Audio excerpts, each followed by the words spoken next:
Quenand, good evening. We have another shortish video, and this is a shout out to Ria. Thank you for drawing this to my attention. This video is again about the Chinese abuse of the indigenous Kenyans in Kenya, and you will see how contemptibly the Chinese treat the Kenyans. Now, this is just a message for black South Africans, because it's not going to change when they start setting up industries and businesses in South Africa and they start telling you to get the hell in line. And it's only going to go downhill from there. You'll be colonized by China. Enjoy it. Because I tell you what, if you thought apartheid was bad, oh my God. Good luck. All right, please remember to subscribe, and you got kept informed. Take care. Welcome to Tunacheki's Africa True Story. The focus on China-Africa Cooperation Summit held recently in Beijing may have died down, but the impact of the decisions made there have elicited a rigorous debate on China's role in Africa. Chinese officials say their foreign aid to Africa has seen the construction of 6,000 kilometers of railroad and 5,000 kilometers of highway, but all these development marvels have come at a cost to Africa's independence. When a video of a Chinese man using derogatory and racist words towards Kenyans, including the president, surfaced a few months ago, Kenyans went ballistic online. Yes. Why are you diverting your anger to me? Really? Yeah, it's because, like you are punishing me. Because you're Kenyan. So you are punishing me because I'm... Every Kenyan, even Enna. This is all the Kenyans. There was finally proof of the many allegations of the racism experienced by Kenyans in the hands of Chinese employers and supervisors.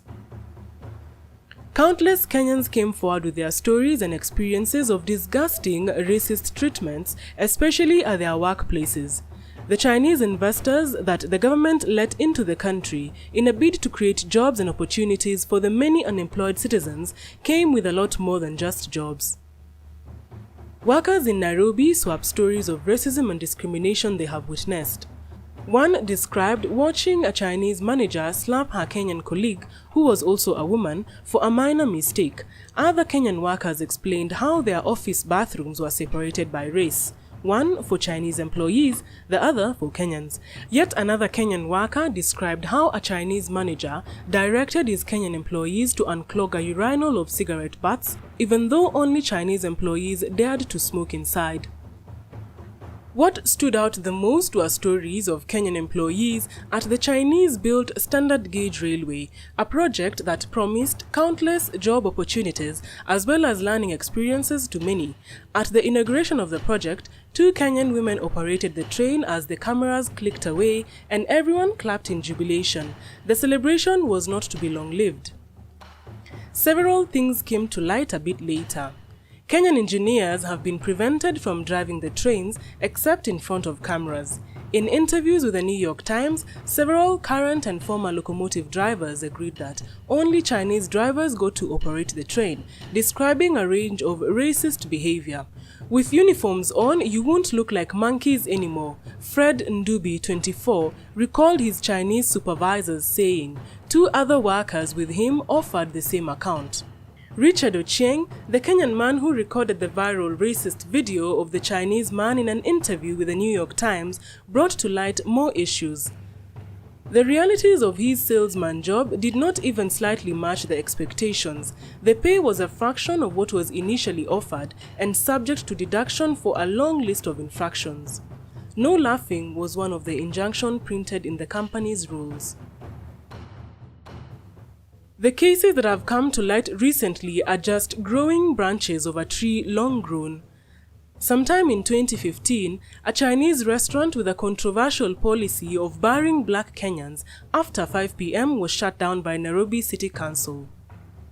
Some of the times when I am serving a client on the table and the order is clear that Africans are not allowed to be in the restaurant past 5, then I'll just have to tell them that you're not allowed in. So they'll ask me, why do you say that? Why didn't you tell us that thing early? What I will do, I'll just try to explain to the customer so that he or she doesn't get that annoyed. Having only known about racial discrimination from history classes and foreign news, episodes involving discriminatory behavior by the region's growing Chinese workforce have unsettled many Kenyans. Concerns about racism and discrimination are a growing part of the conversation about China's expanding presence in Kenya and will continue to be, especially with the government endeavoring to forge closer ties with the economic giant from the east.